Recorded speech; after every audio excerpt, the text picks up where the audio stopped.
Hi students, நம்ம last கிளாஸில் ஹிஸ்ட்ரியில் 10th சாப்டர் சோஷியல் டிரான்ஸ்ஃபார்மேஷன் இன் தமிழ்நாடு அந்த சாப்டரில் இருக்கக்கூடிய 6 ப்ரீஃப் ஆன்சர் கொஸ்டின் பார்த்தோம்.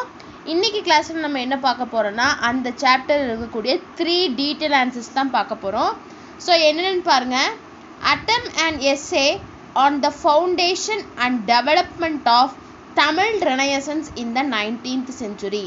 ஸோ ஒரு எஸ்ஸே எழுதணும் எதை பற்றி அப்படின்னா தமிழ் ரெனயசன்ஸ், அதாவது தமிழோட மறுமலர்ச்சி, அது எப்படி வந்துட்டு ஃபவுண்டேஷன், அந்த தமிழ் ரெனயசன்ஸுக்கு எப்படி ஃபவுண்டேஷன் வந்தது, அது வந்துட்டு எப்படி டெவலப் ஆச்சு 19th century அப்படின்னு கேட்குறாங்க. அதுதான் ஃபர்ஸ்ட் கொஸ்டின். செகண்ட் கொஸ்டின் பாருங்கள். Describe the background for the formation of justice party and point out its contribution to cause of social justice.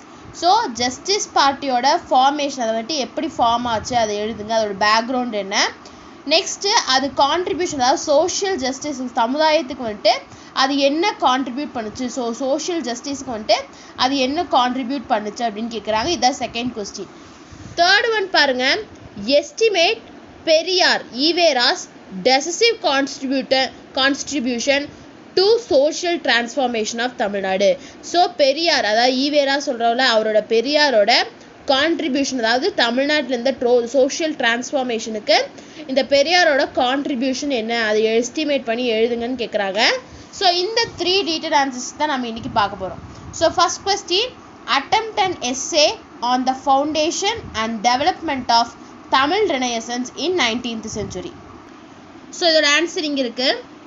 The publication of ancient literary texts created awareness among the Tamil people about their history, tradition, language and religion.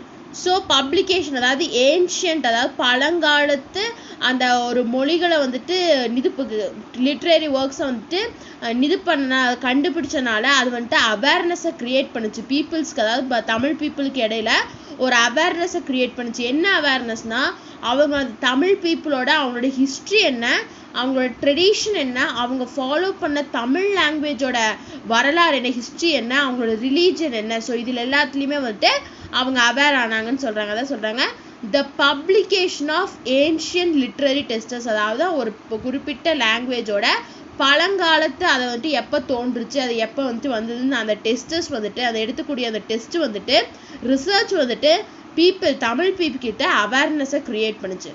The introduction of printing press, linguistic research on Dravidian languages etc.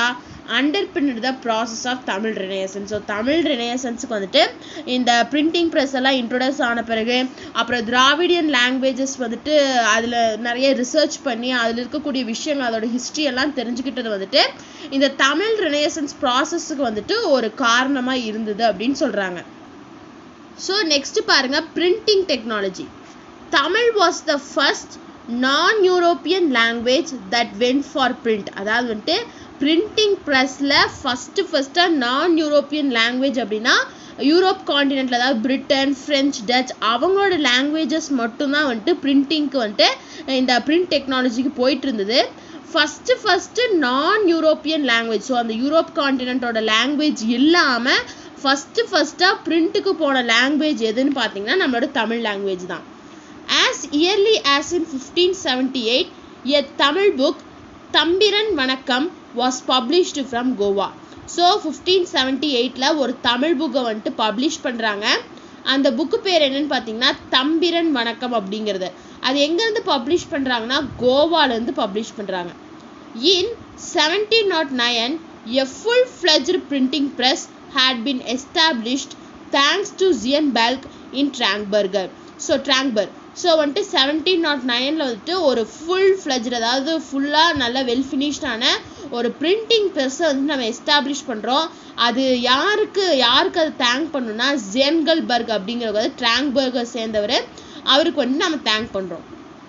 This leads to resurgence of interest among Tamil scholars in publishing the more ancient Tamil classics. So இதை வந்துட்டு, அதாவது இந்த printing ப்ரெஸ்ஸை வந்துட்டு establish பண்ணுறது மூலமா Tamil scholars கிட்ட இருந்து interest, அதாவது தமிழ் புக்கை படிக்கணும், அது நிறைய விஷயங்களை தெரிஞ்சுக்கணும் அப்படிங்கிற அந்த இன்ட்ரெஸ்ட் வந்துட்டு இந்த தமிழ் ஸ்காலர்ஸ் கிட்ட அதிகமாச்சு.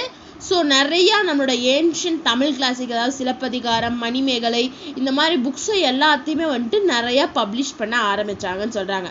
ஸோ பிரிண்டிங் டெக்னாலஜியில் என்ன சொல்லியிருக்காங்க, ஃபஸ்ட்டு அதாவது நான் யூரோப்பியன் லாங்குவேஜ் இல்லாமல் ஃபஸ்ட்டு போன பிரிண்டிங்க்கு போன லாங்குவேஜில் தமிழ் வந்துட்டு ரொம்பவே ஃபஸ்ட்டாக இருக்குது. அதே மாதிரி 1578 தமிழ் புக் ஒன்று பப்ளிஷ் பண்ணுறாங்க கோவாவிலேருந்து. அந்த புக் பேர் தான் என்னென்னா தம்பிரன் வணக்கம் அப்படிங்கிறது. ஸோ 1709 ஃபுல் ப்ரெஸ்ஸை வந்துட்டு நம்ம எஸ்டாப்ளிஷ் பண்ணிடுறோம். ஸோ அந்த ப்ரெஸ்ஸை வந்துட்டு எஸ்டாப்ளிஷ் பண்ணதுக்கப்புறம் தமிழ் ஸ்காலர்ஸ்க்கு இருக்கக்கூடிய இன்ட்ரெஸ்ட் வந்து, அதாவது தமிழ் நாவல்ஸை படிக்கணும் அப்படிங்கிற இன்ட்ரெஸ்ட் வந்துட்டு அதிகமாகுது. ஸோ அதிகமாகிறது மூலிமா அந்த பிரிண்டிங் ப்ரெஸ் மூலிமா நம்ம நிறைய புக்ஸ் வந்துட்டு தமிழ் ஏன்ஷியன்ட் கிளாசிக்ஸ் புக்ஸை வந்துட்டு பப்ளிஷ் பண்ணுறாங்க. நெக்ஸ்ட் பாருங்கள், ரீடிஸ்கவரி ஆஃப் தமிழ் கிளாசிக்ஸ். இந்த 19th இப்போ ரீடிஸ்கவரி ஆஃப் தமிழ் கிளாசிக்ஸ்னால் நம்மளோட தமிழில் இருந்த புக்ஸ் எல்லாத்தையுமே வந்துட்டு ரீடிஸ்கவர் மறுபடியும் கண்டுபிடிக்க ஆரம்பிக்கிறாங்க. In 19th century Tamil scholars like Damodaranar, U V Swaminathar spent their lifetime in the rediscovery of the Tamil classics. So 19th century Tamil scholars யார் அப்படின்னா தாமோதரனார் அண்ட் யூவி சாமிநாதர். இவங்க ரெண்டு பேரும் அவங்க வாழ்நாள் ஃபுல்லாக எதுக்கு ஸ்பெண்ட் பண்ணுறாங்க அப்படின்னா இந்த தமிழ் கிளாசிக் புக்ஸை வந்துட்டு ரீடிஸ்கவர், அதை கண்டுபிடிக்கிறதுக்காகவே அவங்க அந்த லைஃப் டைமை ஸ்பெண்ட் பண்ணுறாங்க. C.W. தாமோதரனார் collected and edited different palm leaf manuscripts of Tamil grammar and literature. So இந்த C.W. தாமோதரனார் என்ன பண்ணுறாருன்னா கலெக்ட் பண்ணுறது, அதாவது இந்த பனையோட எழுதி வச்சுருப்பாங்கள்ல மேனுஸ்கிரிப்ட்ஸ், அதாவது ஓலைச்சுவடிகள்னு சொல்லுவாங்கள்ல. ஸோ இது எல்லாத்தையும் கலெக்ட் பண்ணி எடிட் பண்ணுறாரு. என்னென்னா ஒவ்வொரு அந்த ஓலைச்சுவடிகளிலும் வந்துட்டு ஒவ்வொன்று எழுதியிருப்பாங்க.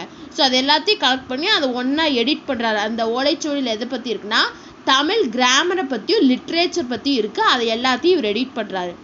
UV Swaminathar took efforts to publish the classic text. So இந்த C.W. தாமோதரனார் பண்ணால் அந்த எடிட் பண்ணால் அந்த மேனுஸ்கிரிப்ட்ஸ்லாம் இது என்ன பண்ணுறாரு அப்படின்னா அதை வந்துட்டு பப்ளிஷ் பண்ணுறதுக்கான எஃபர்ட்ஸை வந்துட்டு இவர் எடுக்கிறாரு.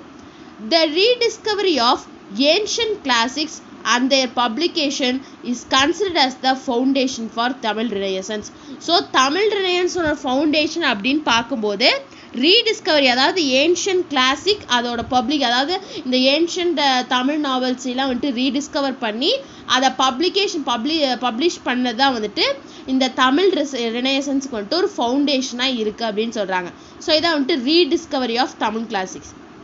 நெக்ஸ்ட் பாருங்கள், role of Tamil scholars. So இந்த ரினைசன்ஸோட டெவலப்மெண்ட்டில் வந்துட்டு தமிழ் ஸ்காலர்ஸோட ரோல் என்ன? The scholars like C.W. Damodaranar, U V Swaminathar, Thiru V Kalyana Sundaram, Parithimar Kalaignar, Maraimalai Adigal, Subramania Bharathi, S Vaiyapuri and Bharathidasan by their writings contributed to revival of Tamil literature. So இவங்கெல்லாம் அந்த தாமோதரனார், சுவாமிநாதர், கல்யாண சுந்தரார், பரிதிமார் கலைஞர், மறைமலை அடிகள், சுப்பிரமணிய பாரதி, பாரதிதாசன், வையாபுரி, இவங்க எல்லாருமே அவங்களோட ரைட்டிங்ஸ் மூலமா தமிழ் லிட்ரேச்சரை மறுபடியும் புதுப்பிக்கிறாங்க, அதாவது ரிவைல் பண்ணுறாங்கன்னு சொல்கிறாங்க. In addition to 20th century, Tamil language movements such as தனித்தமிழ் இயக்கம் and தமிழ் இசை இயக்கம் made a significant cultural impact in creating a pure Tamil free from the confluence of strong Sanskrit component. So இது இல்லாமல் 20th centuryல language moments, அதாவது வந்து ஒவ்வொரு லாங்குவேஜுக்கும் ஒரு மூமெண்ட்ஸ் இயக்கம் வந்து ஸ்டார்ட் பண்ணுறாங்க. ஸோ தமிழுக்கு பார்த்தீங்கன்னா தனித்தமிழ் இயக்கம் அண்ட் தமிழ் இசை இயக்கம்னு சொல்லிட்டு 2 இயக்கத்தை ஸ்டார்ட் பண்ணுறாங்க. ஸோ இந்த 2 இயக்கத்து மூலயமா இவங்க என்ன பண்ணுறாங்கன்னா கல்ச்சுரல் இம்பேக்ட், அதாவது வந்துட்டு தமிழை வந்துட்டு எந்த விதமான மற்ற மொழியில் இருக்கக்கூடிய லெட்டர்ஸ் வந்துட்டு தமிழில் வந்துட்டு இன்ஃப்ளூயன்ஸ் ஆகாமல் ஒரு பியூர் தமிழை வந்துட்டு இவங்க வந்துட்டு கிரியேட் பண்ணுறாங்க அப்படின்னு சொல்கிறாங்க. ஸோ இதான் வந்துட்டு role of Tamil scholars. So Tamil ஸ்காலர்ஸோட ரோல். ஸோ ஃபஸ்ட்டு டீட்டெயில் பாருங்கள்.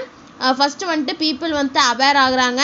நெக்ஸ்ட்டு பிரிண்டிங் டெக்னாலஜி வருது, அதனால நம்மளோட தமிழ் கிளாசிக்ஸ் எல்லாத்தையும் பப்ளிஷ் பண்ணுறோம். நெக்ஸ்ட்டு தமிழ் கிளாசிக்ஸை வந்துட்டு ரீடிஸ்கவர் பண்ணுறாங்க. ஸோ அந்த ரீடிஸ்கவர் பண்ணதுக்கப்புறம் தமிழ் ஸ்காலர்ஸ் வந்துட்டு அவங்களோட ரைட்டிங்ஸ்னால தமிழை வந்துட்டு ரிவைல் பண்ணுறாங்க. ஸோ லாஸ்ட்டாக வந்து 2 இயக்கம், தமிழுக்கு வந்து 2 இயக்கம் ஸ்டார்ட் பண்ணுறாங்க. அது மூலயமா தமிழை வந்து நல்லா டெவலப் பண்ணுறாங்க. அதாவது வந்து எந்த வித, அதாவது சான்ஸ்கிரிட்டோட காம்பனண்ட் வந்துட்டு தமிழில் வந்துட்டு இன்ஃப்ளூயன்ஸ் ஆகாமல் ஒரு பியூர் தமிழ் லாங்குவேஜ் வந்துட்டு கொண்டு வராங்க. ஸோ இதான் வந்துட்டு first question answer. Second question பாருங்க. Describe the background for the formation of justice party and point out its contribution to the cause of social justice. So அந்த ஜஸ்டிஸ் பார்ட்டி ஃபார்ம் ஆயிருக்கு, அதுக்கு பின்னாடி இருந்த பேக்ரவுண்ட் என்ன, அது வந்துட்டு என்ன கான்ட்ரிபியூட் பண்ணுச்சு அப்படின்னு கேட்குறாங்க. இதான் வந்துட்டு second question. So that answer formation of justice Party. As World War was in progress, the British government was considering the introduction of representative institution for Indians after the war. So வந்துட்டு World War I வந்துட்டு நடந்துட்டுருக்கு, ப்ராக்ரஸில் இருக்குது. அப்போ British government என்ன பண்ணுறாங்கன்னா, நம்ம இந்தியன்ஸுக்கு வந்துட்டு ஒரு ரெப்ரசன்டேட்டிவ் இன்ஸ்டிடியூஷன்ஸை வந்துட்டு இன்ட்ரடியூஸ் பண்ணலாம் அப்படின்னு சொல்லிட்டு இந்த பிரிட்டிஷ் கவர்மெண்ட் வந்துட்டு நினைக்கிறாங்க. எப்போன்னா World War I வந்துட்டு ஆன்கோயிங், அதாவது போயிட்டுருக்கு, நடந்துட்டுருக்கு. Fearing that such political reforms would further strengthen the political power of Brahmins, educated Brahmins, and decided to organize themselves politically. So fearing அப்படின்னா பயப்படுறாங்க. எதுக்குன்னா அந்த பொலிட்டிக்கல் ரெஃபார்ம்ஸ் வந்துட்டு இன்னும் ஃபர்தராக வந்துட்டு பிராமின்ஸ் அண்ட் நான் பிராமின்ஸோட பொலிட்டிக்கல் பவரை வந்துட்டு ஸ்ட்ரென்தன், அதாவது வலிமையாக்கிறோம். ஸோ அதனால் வந்துட்டு and decided to organise themselves politically. So அதனால் வந்துட்டு அவங்கள தன்னைத்தானே பொலிட்டிக்கலாக நம்ம ஆர்கனைஸ் பண்ணிக்கலாம் அப்படிங்கிறாங்க. On 20th November 1916, around 30 prominent non-Brahmin leaders, including Dr. C. Natesanar, Sri Pitti Tyagarayar, T.M. Nair, and Alamelu Mangai Tayarammal came together to form the South Indian Liberation Federation. So 20th November 1916 30 prominent non-Brahmin leaders, அதாவது யார்னா நட்டேசனார், பிட்டி தியாகராயர், நாயர், அலமேலு மங்கை தாயாரம்மாள், இவங்கெல்லாம் சேர்ந்து south Indian liberation ஃபெடரேஷனை வந்துட்டு start பண்ணுறாங்க. So formation of justice பார்ட்டின்னு பார்க்கும்போது World War I வந்துட்டு ப்ராக்ரஸில் இருக்க போது இந்த பிரிட்டிஷ் கவர்மெண்ட் என்ன கன்சிடர் பண்ணுறாங்கன்னா, இந்தியன்ஸுக்கு வந்துட்டு ஒரு ரெப்ரசன்டேட்டிவ் இன்ஸ்டிடியூஷனை வந்துட்டு இன்ட்ரடியூஸ் பண்ணலாம் World War I அப்புறம்னு நினைக்கிறாங்க. ஸோ இதனால் பொலிட்டிக்கல் ரெஃபார்ம்ஸ் வந்து ஸ்ட்ரென்தன் ஆயிரும் அப்படின்னு சொல்லி நடக்கிறாங்க. யாருக்கு அவங்களா பிராமின்ஸ், எஜுகேட்டட் நான் பிராமின்ஸ் அண்டு ஸோ அதனால் வந்துட்டு அவங்க வந்துட்டு அவங்க தன்னைத்தானே பொலிட்டிக்கலாக ஆர்கனைஸ் பண்ணிக்கணும்னு நினைக்கிறாங்க. ஸோ 20th November 1916 பார்த்தீங்கன்னா 30 ப்ராமினன்ட் நான் பிராமின் லீடர்ஸ், அதாவது வந்துட்டு நட்டேசனார், தியாகராயர், நாயர், அலமேலு அம்மாள் அலமேலு மங்கை தாயார் அம்மாள், இவங்க எல்லாரும் சேர்ந்து சவுத் இந்தியன் லிபரேஷன் ஃபெடரேஷனை வந்துட்டு ஸ்டார்ட் பண்ணுறாங்க. நெக்ஸ்ட் இதோட கான்ட்ரிபியூஷன் என்னென்னு பார்த்தீங்கன்னா, த justice party government widened education and employment opportunities for the majority of the population and created space for them in political sphere. So அந்த ஜஸ்டிஸ் பார்ட்டி கவர்மெண்ட் என்ன பண்ணுச்சுன்னா widen பண்ணுச்சு, அதாவது வந்துட்டு விரிவடைய செஞ்சது. எதுன்னா எஜுகேஷன் அண்ட் எம்ப்ளாய்மெண்ட் ஆப்பர்ச்சுனிட்டிஸ், அதாவது இந்தியாவில் இருக்கக்கூடிய மெஜாரிட்டி ஆஃப் பாப்புலேஷன்ஸ்க்கு வந்துட்டு எஜுகேஷனையும் எம்ப்ளாய்மெண்ட் ஆப்பர்ச்சுனிட்டிஸையும் வந்துட்டு இதை அதிகப்படுத்துது. ஸோ அப்படி அதிகப்படுத்திட்டு பொலிட்டிக்கல் ஸ்பியர், அதாவது வந்துட்டு எந்த விதமான டிஸ்கிரிமினேஷன் இல்லாமல் பொலிட்டிக்கல் ஸ்பியரில் வந்துட்டு ஒரு ஸ்பேஸை வந்துட்டு கிரியேட் பண்ணுது. இதுதான் வந்துட்டு ஃபர்ஸ்ட் கான்ட்ரிபியூஷன். செகண்ட் பார்த்தீங்கன்னா, it removed the legal hindrances restricting intercaste marriage and broke the barriers that prevented depressed classes from the use of public wells and tanks.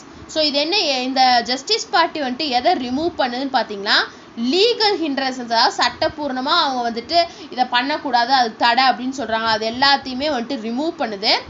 Next வந்துட்டு என்ன பண்ணுதுன்னா, பப்ளிக் பேரியர்ஸ்ன்னு பார்த்தீங்கன்னா வந்துட்டு இந்த டெப்ரெஸ்டு கிளாஸ் பீப்புள் வந்துட்டு public Wells, அதாவது வந்துட்டு எல்லாத்துக்கும் பொதுவாக இருக்கக்கூடிய ஒரு கிணத்துலையோ இல்லை ஒரு டேங்க்லையோ போயிட்டு தண்ணி பிடிக்கக்கூடாதுன்னு சொல்லிட்டு ஒரு ரூல் இருந்தது. ஸோ அந்த ரூலையும் வந்துட்டு இது பிரேக் பண்ணுதுன்னு சொல்கிறாங்க. இதை வந்துட்டு அதோட செகண்ட் கான்ட்ரிபியூஷன். தேர்டு பாருங்க, it order that public schools accommodate the children of depressed classes. So public, அதாவது வந்துட்டு கவர்மெண்ட் ஸ்கூல்ஸ் வந்துட்டு டெப்ரெஸ்டு கிளாஸஸில் இருக்கக்கூடிய சில்ட்ரன்ஸையும் வந்துட்டு அந்த பப்ளிக் ஸ்கூலில் படிக்கலாம் அப்படிங்கிற அந்த இது வந்துட்டு அவங்களுக்கும் கொடுக்கணும். அதான் சொல்கிறாங்க. It order that public schools accommodate the children of depressed classes. So public schools வந்துட்டு டெப்ரெஸ்டு கிளாஸஸில் இருக்கக்கூடிய அந்த சில்ட்ரனையும் வந்துட்டு அக்கமடேட் அவங்க கூட சேர்ந்து படிக்க வைக்கணும். நெக்ஸ்ட் பாருங்க.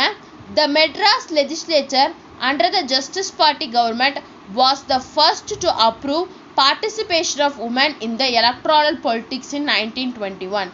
ஸோ இந்த ஜஸ்டிஸ் பார்ட்டி கீழே இருக்கிறதா வந்துட்டு மெட்ராஸ் லெஜிஸ்லேச்சர் இதுதான் வந்துட்டு ஃபஸ்ட்டு அப்ரூவ் பண்ணுது. என்ன அப்படின்னா உமன்ஸ் வந்துட்டு பாலிட்டிக்ஸில் வந்துட்டு இன்வால்வ் ஆகலாம் அப்படின்னு சொல்லிட்டு அப்ரூவ் பண்ணுது. எந்த இயர்லன்னு பார்த்தீங்கன்னா 1921.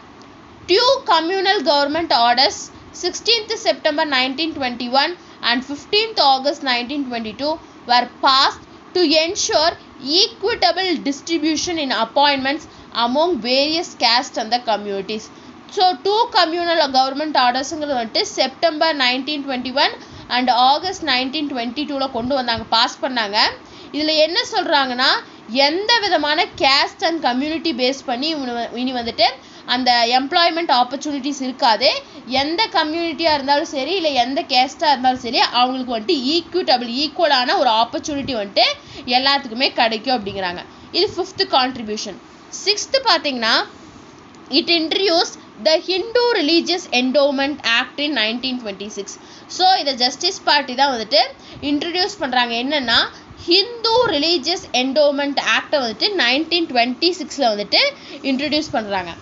It enabled any individual, irrespective of caste affiliation, to become a member of temple committee and govern the resources of religious institutions.